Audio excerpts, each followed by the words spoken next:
What's up, guys? Welcome back to AC Designs Garage, and on today's episode we're back on the Learn to MIG Weld in One Day, and we're on part 2.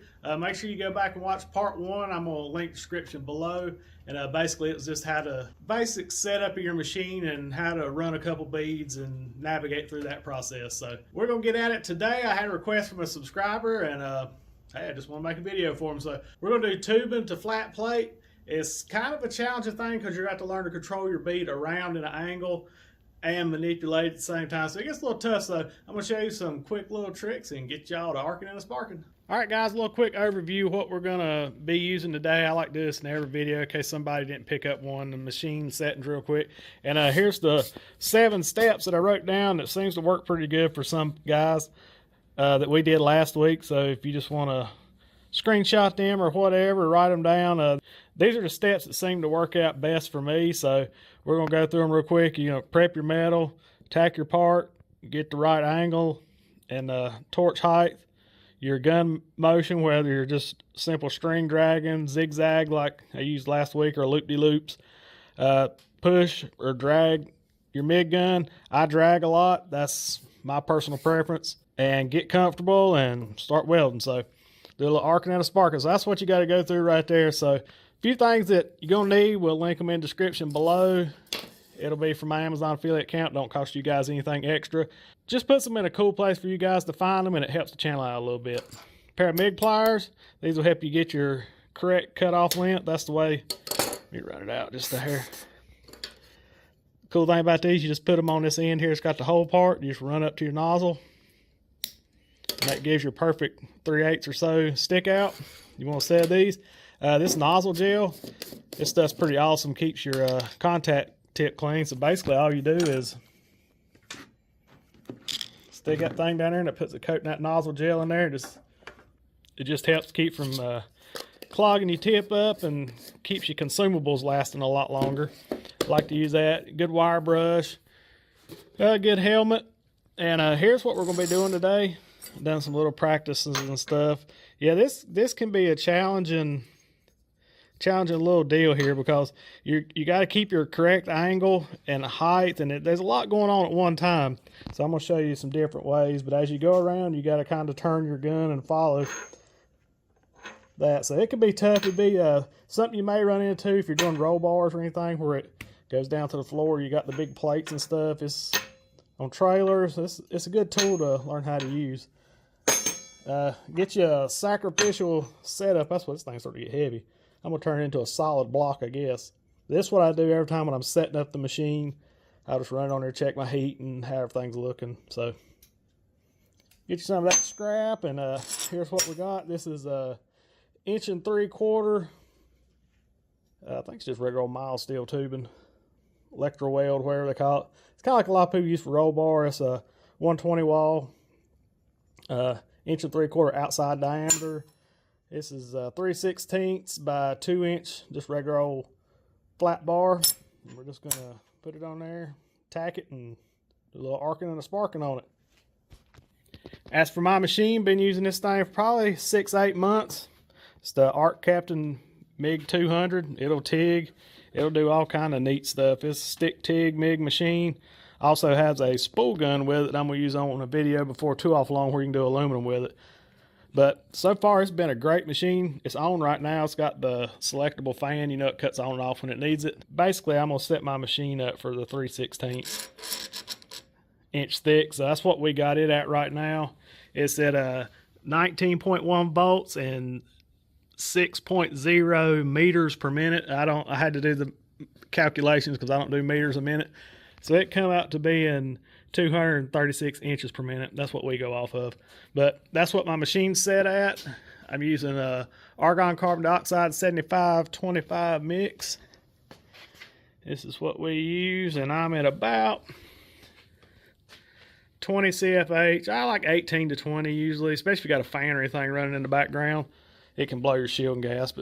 And we're running 030 MIG wire. It's the ER70S-6. I'll link that in there. It's another cool thing I like about this Arc Captain. It's got the cool light in there. This has the setup guide. I'm going to do a video on my top secret settings for this machine. Like I said, I don't, these meters and millimeters, and I don't know nothing about that stuff. We use Freedom units here in the good old United States. Great little machine though it is. It's been a good one so far. It does everything I've asked of it, anything from 22 gauge sheet metal up to 3/16. That's all I'm gonna really do, because we do like chassis fab, and this is my CNC Arc Droid table I'm building right now out of a sandblast cabinet. But as you can see, most stuff we do, I'm not going to do more than 1/4 inch here. But that machine right there will handle it, and it's under $800, I think. I put a link below. I got a code in there that'll save you guys some money and help out the channel if y'all want to scoop one up, but it is a pretty good machine. So, all that being said, let's get to gluing this unit together. Also, guys, real quick, if you want to scoop you up one of these rad AC Designs Garage t-shirts, make sure you head on over to www.acdesignsgarage.com. Also, check out the rad artwork on the back. So go get you one before they're gone. www.acdesignsgarage.com. Alright guys, make sure y'all wear some kind of arm protection. You want to cover your skin from the UVs, because it can cause a lot of problems, and melanoma and skin cancer, and we don't want none of that. So make sure you wear some kind of long sleeve. These Wrangler shirts, not sponsored, but hey, I'd like to be. That'd be pretty rad, wouldn't it? But these are the Wranglers with the snaps. I've worn them for years. My dad's always wore them for 50, 60 years welding, and they've always worked pretty good. If you're doing real high amperage overhead or something, you may want to put the leather on, but for like basic fab, I just wear these, and it seems to work pretty good. Keep the UVs off of me and some of the sparks. You know, every now and then you get one sneaky by, but make sure you get one with the snaps and not the thread, because you'll burn the thread and your buttons will fall off. So just rock the snaps here. All right, we're going to get our gloves. Show you my gloves I'm using here. These are the Mechanics Fabricator gloves, and just a welding hat to keep the sparky balls from hitting you in the head. Make sure you keep all your PPE. If you're doing a lot of welding, I would suggest wearing a respirator and stuff behind it. They make a respirator. I'll try to find one of them and link in there. But that smoke, it's just, none of this stuff's good for you, so protect yourself. So let's get at it. We're going to get this thing tacked up and burn in. Alright guys, we're going to do a quick cleanup on this real quick. This is not bad. It don't have a lot of bad mill scale or nothing on it. So I'm just going to basically clean up around here. Also, I'm going to get some soapstone, and I'm going to lay off here, and I'm going to show you how to guide you through basically your road map to driving around this circle. It may look easy, but when you're trying to come around here like this and keep angles and stuff, it's not that easy. And I'm going to show you how I break it up into little quadrants that kind of gives you time to take a break and reassess and get comfortable again. Comfort's one of the main things you need to stick with. So let's get this cleaned up. It's just an Ingersoll Rand angle grinder with a Scotch-Brite surface prep thing or something, or you could use like 60 grit. We'll see how good it comes off. If not, I'll jump up to the Roloc 60. So.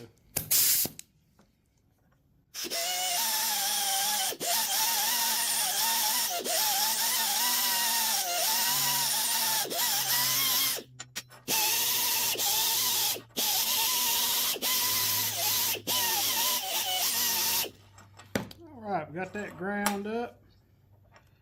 Looking pretty good. All I'm going to do is center it on top of this thing here. Now, where you're going to have your problems, you're going to get a lot of heat right here on this edge. I didn't have any 3-inch wide, so it'd been better if it was like 3-inch wide, so you'd have had more area, but hey, might as well start out the hard way. So what I'm going to do is, I'll get you in here tighter. I'm going to make 4 zones out of this, and we're going to tack it in 4 places, and that'll just give you a place to stop, reset, get your angles, go again, and just help you learn. And the further you can go without getting out of position, the better. But when you're first starting off, if you've got to go this far, I mean, whatever it takes to get your confidence and your skills built up and stuff like that. So, like I said, I'm going to lay them off in 4. You can lay it off in more than that if you want to. Go buy you a stick of tubing and a stick of flat bar and cut them up in this little section, because you can see I've already played around with just some old scrap, just trying to get everything set up and get done, weld together, make you a sculpture, or throw them away for scrap. Alright guys, what I'm going to do now, since, and I knowing this is going to be a problem for me, and you know, you get any tight areas hard to get to, just do like the 12, 3, 6, and 9 like on a clock. But I'm going to put my tack here because we don't have a whole lot of room here. we'll just tack here and here and here, and on the back side, same place. So I think I may try a couple different manipulations. We'll do the sawtooth pattern, which will be like this. And like the one everybody uses for stacking dimes, we may try that on here. Now that's a little more advanced because you're doing cursive ease, but you start going around tube and it starts getting a little tough. So, you know, if it's tough for you to start out, first one you need to learn, we're going to do a straight stringer, and basically we're just going to follow it straight around, right angle, right height. Then we'll go to the zigzag, and maybe we'll go to the cursive E, one on one of them. May have to do two of them because it's a little harder for me. So don't start out with this one because it is a lot harder and you'll get discouraged. Start out with this till you can get a good, even, slow run around it. Then do a zigzag and do, like I said, keep cutting them up, keep trying them. These are the 3 different ways to manipulate it. And with the heat setting that we got, any of these should be good. So I'm probably going to mark out with this since I ground it. Well, let me grab the soapstone real quick. All right, this here is soapstone. It's what you use to mark on metal and stuff. It's like a powder. You can see it marks pretty good. It wipes off. I'll lay it down on here. I don't know how good you're going to see it. If you can't see it too well, what I'm wanting to do is I'm wanting to mark it. Now, if you was using this as a good piece, this Sharpie shouldn't affect you. But if it does, I'm going to go around here about this far. I'm going to mark it with this so we can see it. And you can see when you're welding. That's about 3/16 of an inch. That's about, yeah, pretty close to 3/16 of an inch up. This is up where you're going to go, like, especially on your sawtooth or cursive E or whatever. So your mark up there is going to be about how high you're going to go up on it. And this right here should be the foot of the weld, should be the very bottom. And it's basically the same thing, pretty close. And what you can do is you're welding, you can look at your lines and know where to start and stop till you get a good feel for it. Like I said, I wouldn't do this after you've figured out how to do this because it may add some contaminants, but as for this practice stuff, it ain't gonna matter that much. So that's about when you're doing your zigzags, you're gonna go from this point, you're gonna start here, go up here, down to here, here, up to here, just up and down. When you're doing your cursive E's, it'll come off of this line up to that line, up to that line, up to that line.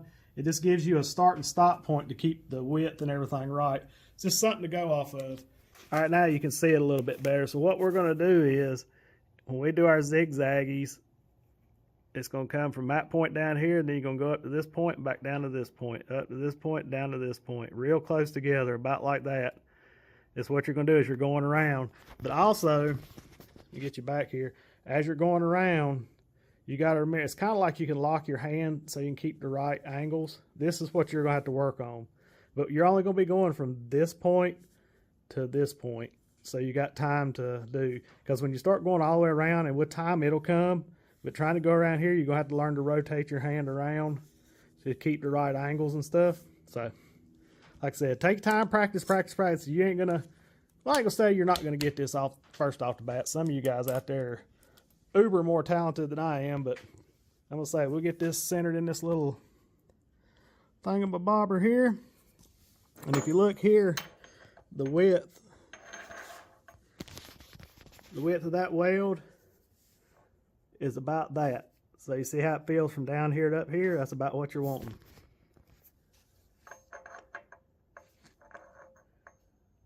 And at your spots, you're going to have a little, we may try to do a little smaller spot so it don't build up, but you can notice how big of a knot you get right there. And when you go to start back, I'll show you, you'll start right on top of that spot and go over.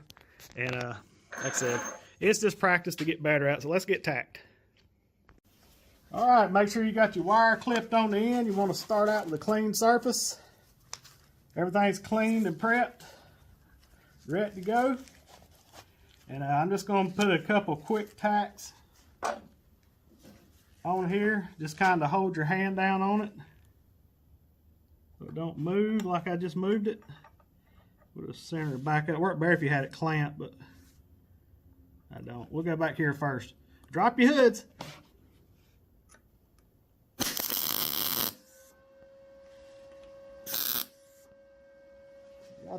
That one will come down here, that's at about the 12 o'clock. We'll come down here at 6 o'clock. And what I'm going to do is I'm going to start at the bottom down here and just kind of roll it up just a hair.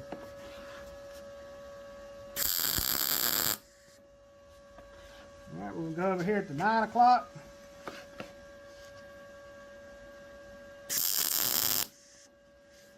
Then we'll go to 3 o'clock.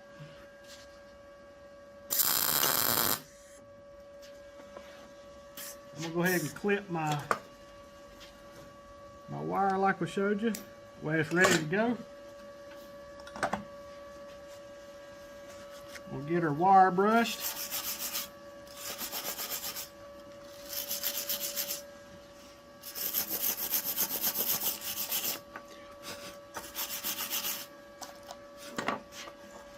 All right.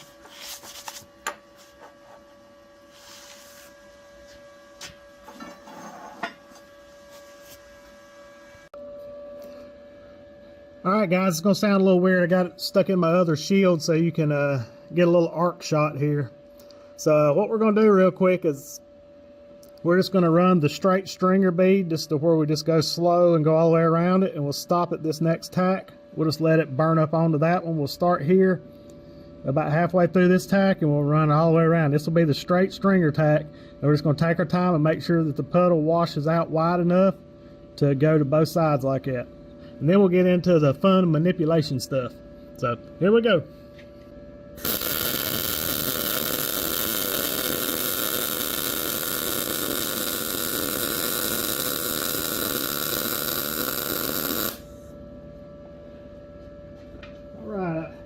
All right, we'll get you out and let you look at it. All right, you can see here at the beginning, I started just a little fast. If you notice the bead, how skinny it is at the beginning. You notice that little point at the beginning, how skinny, then it widens out pretty good. It seems to go all the way down to the edge of the, down here to the edge of the marker place, and then up here at the top. So about in here, most of this is pretty good, I think. Next, we'll spin it around. Basically what the sawtooth is going to be is you're just going to go up and down like that. Go to that line, to that line, to that line. Just a bunch of little up and down manipulations. We're going to do that real quick, and that'll give us 2 cursive E's, because I don't know that I won't do as good on one. I may have to have 2. So let's get you set over here in the arc shot and get you set up. See if I can get this where I can still see and weld and everything, where y'all guys can see.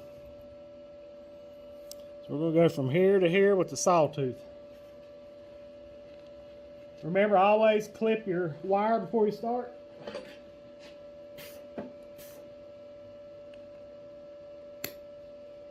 And if you need to, you can do your practice run up and down like that. But that's what we're going to do. We're going to keep the angle. We're just going to go up to that, down to this, up, down, and then when you get to this tack over here, you'll just wash down on it, stop right there, and we'll see what we're done.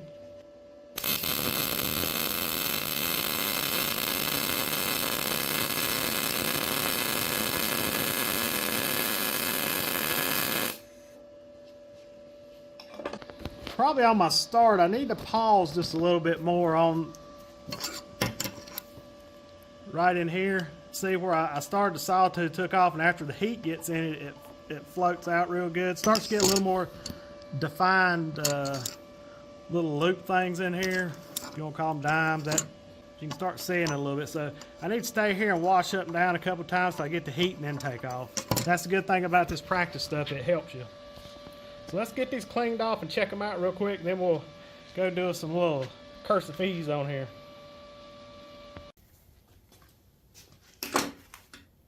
Alright guys, I want to show you real quick the comfort part of this and the way I'm welding. It's hard to see through the arc shot and stuff, but I'm really down on it. Get your elbow on the table. I've got a wider stance to where you're just more comfortable. And I'm grabbing this thing right here, controlling the trigger here.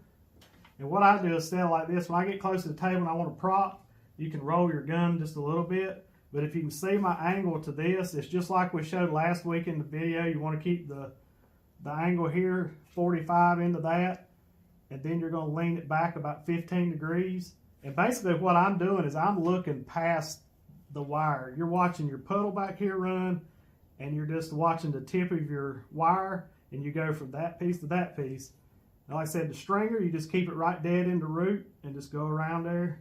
And as you go, just kind of use both hands to roll it.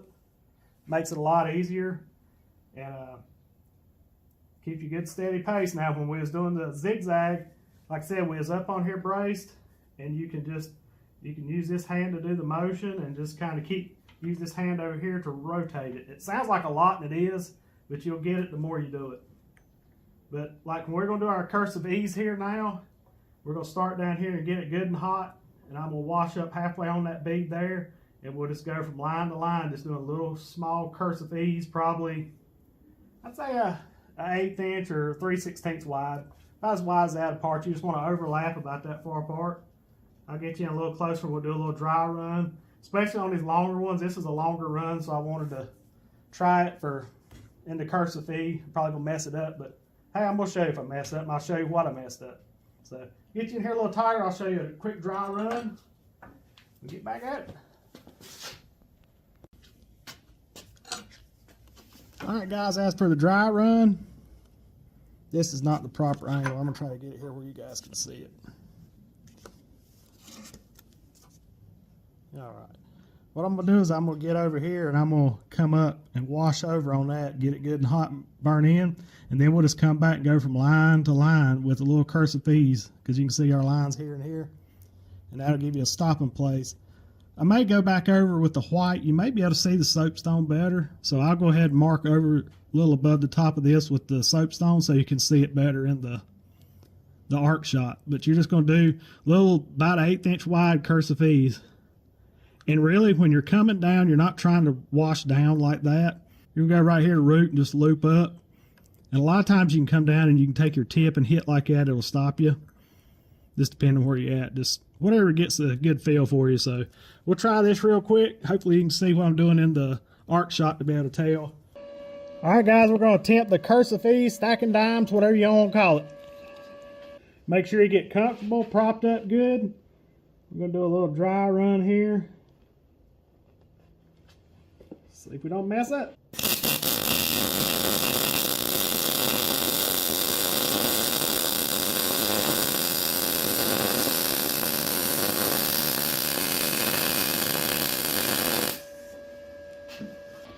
Alright guys, here we are with the little cursive E, and it really shows your inconsistencies, because you can see where I was wider apart between these, but that's just practice.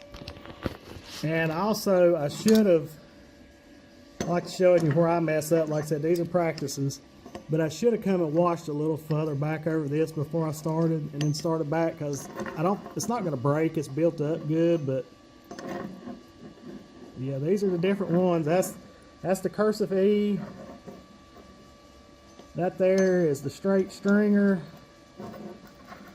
And then that's the zigzaggy. So I'm going to try to do a little better cursive E maybe on this one. And we'll wrap this video up. All right, second cursive E, see if we can make her look a little more consistent.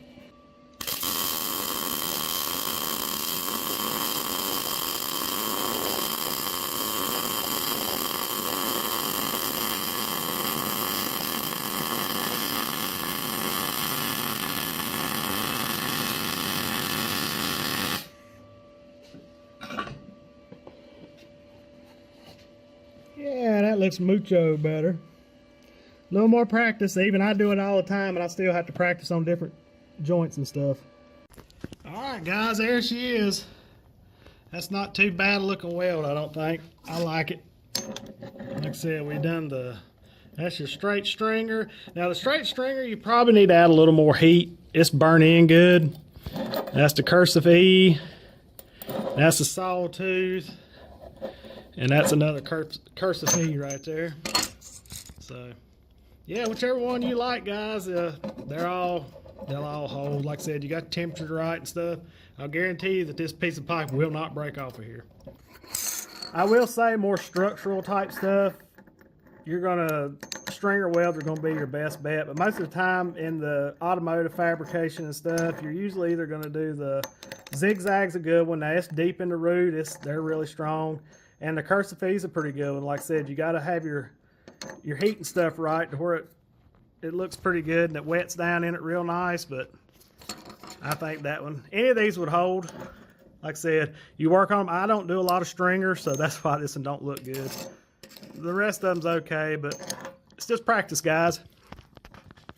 And like I said, after you get this one, if you got a good one you like, just keep it, throw it to the side.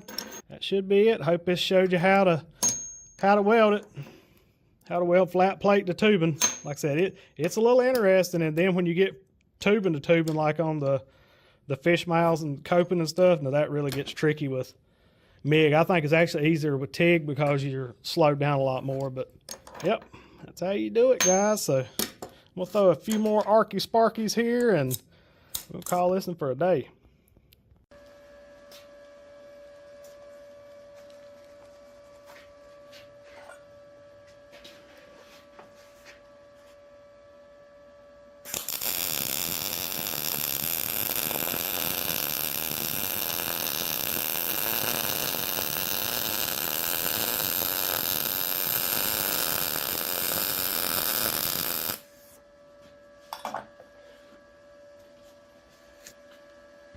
Alright guys, hope y'all enjoyed that quick little video on how to weld tubing to flat plate. Hope to help some of you guys out. Make sure you like, subscribe, and all that stuff so you can carry along with our little series here. Drop in the comments. I made this video for a subscriber that wanted to see it, so we done it for you. I'm here for you guys. Drop in the comments some stuff you may want to see.